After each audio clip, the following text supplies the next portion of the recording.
تو عزیزان محترم دیکھیے اللہ رب العالمین نے اپنا فیض دینے کے لیے رسول اللہ صلی اللہ علیہ وسلم کو اپنا خلیفہ بنایا، اپنا نائب بنایا، ہمارے درمیان واسطہ بنایا۔ اللہ رب العالمین غایت تقدس میں ہے، ہم غایت تدنس میں ہیں، ہم ناپاکیوں میں ہیں، گندگیوں میں ہیں۔ ہمارے وجود، ہمارے اعمال کیا حیثیت رکھتے ہیں کہ ہم براہ راست خدا سے فیض لے سکیں؟ یہ ممکن ہی نہیں ہے۔ دیکھیے اولو العزم رسولوں میں سے موسیٰ علیہ السلام نے اللہ سے دیدار مانگا اور اللہ نے فرمایا تو مجھے نہیں دیکھ سکتا۔ کہا مولا مجھے خواہش بڑی ہے، تجھ سے باتیں کرنے میں اتنی لذت آتی ہے، تجھے دیکھنے میں کتنا مزہ آئے گا۔ اللہ سے اجازت مانگی، اللہ نے فرمایا میں تجلی ڈالتا ہوں، طور پر سہ گیا تو دیدار بھی ہو جائے گا، لیکن جب طور ہی نہ سہ سکا اور سرما ہو گیا، جل کر راکھ ہو گیا، اولو العزم رسول وہ اللہ رب العالمین کی تجلی نہ سہ سکے، تو تجلیاں سہنے کے لیے اللہ نے کیپیبل اگر کوئی ذات بنائی تو وہ ایک ہی ذات جو مصطفیٰ کی ذات بنائی، کہ وہ ایک ایسا وسیلہ ہونا چاہیے جو وہاں سے فیض لیتا رہے اور مخلوق کو فیض دیتا رہے۔ اللہ رب العالمین نے وسیلہ خود کریٹ کیا ہے۔ بتائیے اللہ رسولوں کا محتاج ہے؟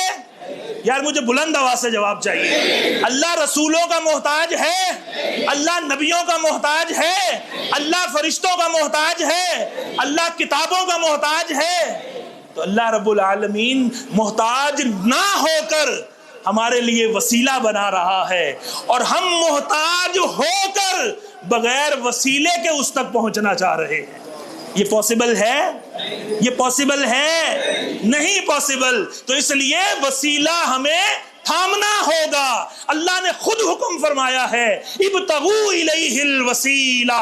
اے ایمان والو، اس سے پہلے ایمان والوں کو حکم ہے، بے ایمانوں کو حکم تو لہذا وہ پریشان ٹینشن نہ لے، یہ ایمان والوں کو حکم ہے یا ایھا الذین آمنوا اتقوا اللہ، اے ایمان والو اللہ سے ڈرو، اللہ کا تقوی اختیار کرو، وابتغوا الیہ الوسیلہ، اور اس تک پہنچنے کا وسیلہ تلاش کرو۔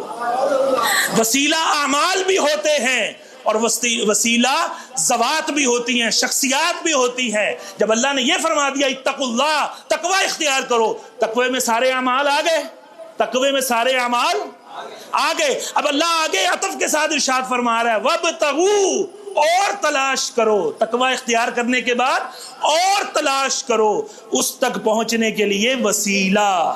تو اس تک پہنچنے کے لیے یہ چھت ہے، اس پر بغیر وسیلے کے چڑھ سکتے ہیں؟ بھئی اس چھت تک بغیر وسیلے کے نہیں جا سکتے، تو رب کائنات تک بغیر وسیلے کے کیسے پہنچے گا؟ یہ بات ہے کہ نہیں ہے؟ سوچنے والی بات ہے۔ تو رسول اللہ صلی اللہ علیہ وسلم وسیلہ عظمیٰ ہے، یہ ہمارا بھی وسیلہ ہے، اور ہمارے باپ سیدنا آدم علیہ نبینا علیہ الصلوۃ والسلام کا بھی اللہ کی بارگاہ میں بخشش کا یہی وسیلہ بنے ہیں۔